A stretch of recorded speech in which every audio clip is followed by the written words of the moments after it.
que é essa não familiaridade entre aquele que lê e busca uma concordância naquilo que é lido. Então ele continua. Só existe um problema filosófico realmente sério, o suicídio. Julgar se a vida vale ou não vale a pena ser vivida é responder à pergunta fundamental da filosofia.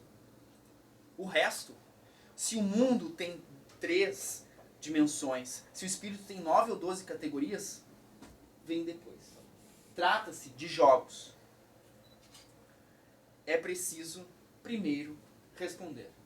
Ou seja, olha, ele se diz não filósofo, mas olha a audácia desse cara, que é um africano, veio da África, e está chegando e dizendo assim, através de um ensaio, a questão fundamental da filosofia não é nada do que todos vocês, filósofos, fazem.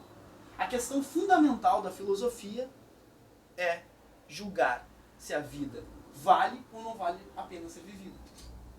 E isso, quando a gente volta agora, quando a gente lê o Sartre e Heidegger, faz muito sentido.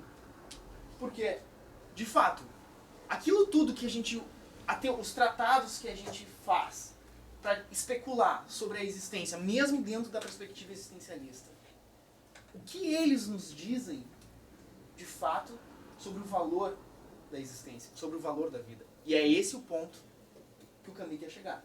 Ele quer, de uma certa forma, e eu acho que a pergunta dele, eu modificaria ela no sentido de entendimento, e não estou dizendo assim que eu modificaria ela, mas aqui uma chave de leitura para o Camus, para se entender o Camus, que eu acho apropriada, é ler até o fim para a gente se afetar pela noção de absurdo. Quando a gente se afetar pela noção de absurdo, a gente entender o que propõe a noção de absurdo, a gente retorna novamente para o início. E agora, aptos pelo absurdo, lê de uma forma absurda a proposta do Camus sobre o absurdo. Por quê? Facilmente a gente poderia ler o absurdo do Camus de uma forma não absurda. E a gente não compreenderia. Então, chegando ao fim do texto e entendendo a noção do absurdo, a gente vai pensar. Não basta a pergunta, não é uma pergunta fundamental da filosofia saber se a vida vale a pena ou não ser vivida. A questão fundamental da filosofia é saber como fazer a vida, a nossa vida, valer a pena ser vivida. Por quê? Porque o Camus ele rejeita o suicídio. E ele rejeita o assassinato. Mas a pergunta dele é, eu parto dessa não aceitação do suicídio e dessa não aceitação do assassinato. Agora, como eu faço a vida valer a pena ser vivida? E é aí que ele produz toda a teoria dele sobre sobre o arcabouço do absurdo. A pergunta dele não é formular categorias, não é formular uma teorização, não é entender ou escrutinar o humano ou a existência. O objetivo do Camus é como fazer a vida valer a pena ser vivida. Quer voltar aqui? Eu acho que agora se tu quiser ir para os outros textos, eu acho que eu poderia então... Bota na bota. Tá, eu faço essa... Aqui. Eu peguei só uma citação, então. Que é fundamental para essa proposta do Camus. Mas não nos enganemos de estética. Ele está dizendo sobre a proposta dele, o problema que ele coloca. Não é a informação paciente, a incessante e inútil ilustração de uma tese o que invoco aqui. Ao contrário, se é que me expliquei com clareza, o romance de tese, a obra que prova, a mais odiosa de todas, é a que mais se inspira num pensamento satisfeito. Demonstra a verdade que imagina possuir. Mas o que se põe em ação são ideias. E as ideias são o contrário do pensamento. Essa informação é radical que o Camus traz. Ideias e pensamento são coisas absolutamente diferentes. esses criadores são filósofos envergonhados. Aqueles a que me refiro de fato, ou imagino, são o contrário. São pensadores lúcidos. É para essas pessoas que eu escrevo e é com essas pessoas que eu me relaciono. Em certo ponto em que o pensamento se volta sobre si mesmo, eles traçam as imagens de suas obras como símbolos evidentes de um pensamento limitado, mortal e rebelde. Essa é a proposição filosófica de Camus, que é trazer no seu ensaio, em toda a sua obra, uma forma corpórea de pensar. Uma forma de pensar com os afetos. Uma forma de sermos aquilo que pensamos e não pensarmos aquilo que somos. Eu não entendi qual a diferença entre ideia e pensamento. O Camus vai trazer, e eu acho que depois a gente pode até se aprofundar um pouco mais, a ideia de hábito.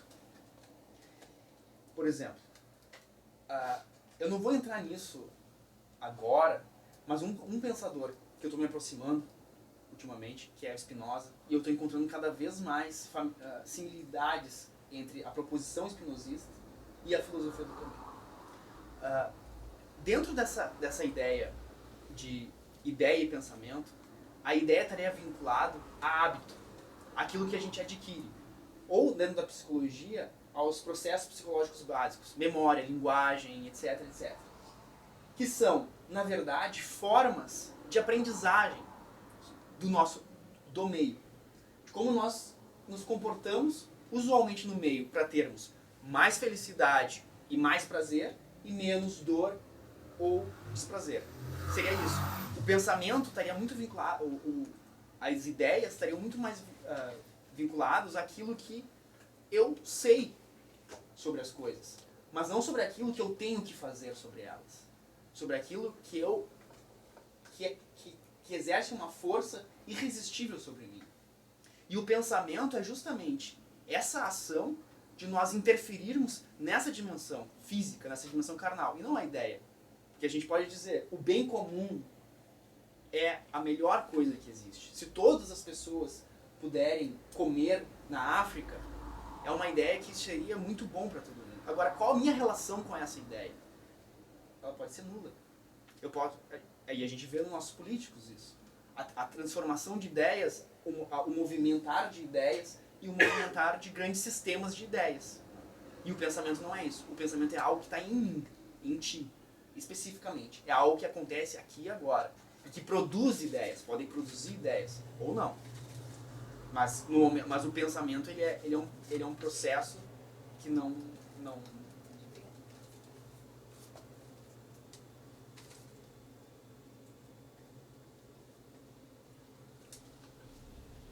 Então, André, muito resumidamente, pelo menos em um aspecto, a gente pode dizer que o absurdo é tentar equilibrar um mundo que não faz sentido nenhum junto com um ser humano que, por essência, palavra perigosa, necessita de um sentido.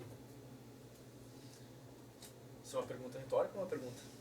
Se quiser falar um pouquinho mais. Então eu vou trazer assim, tentar ser... Eu acho que é uma chave importante, principalmente para entender a literatura dele. Então, a partir dessa pergunta, e agora vou chegar na ideia do absurdo. Melhor, a noção de absurdo. Qual é a problematização que o Camus faz e onde ele quer chegar? Ele tá bem nesse cenário filosófico, da fenomenologia, dessa filosofia crítica pós-Kant, que começa a discutir os limites do pensamento. Né?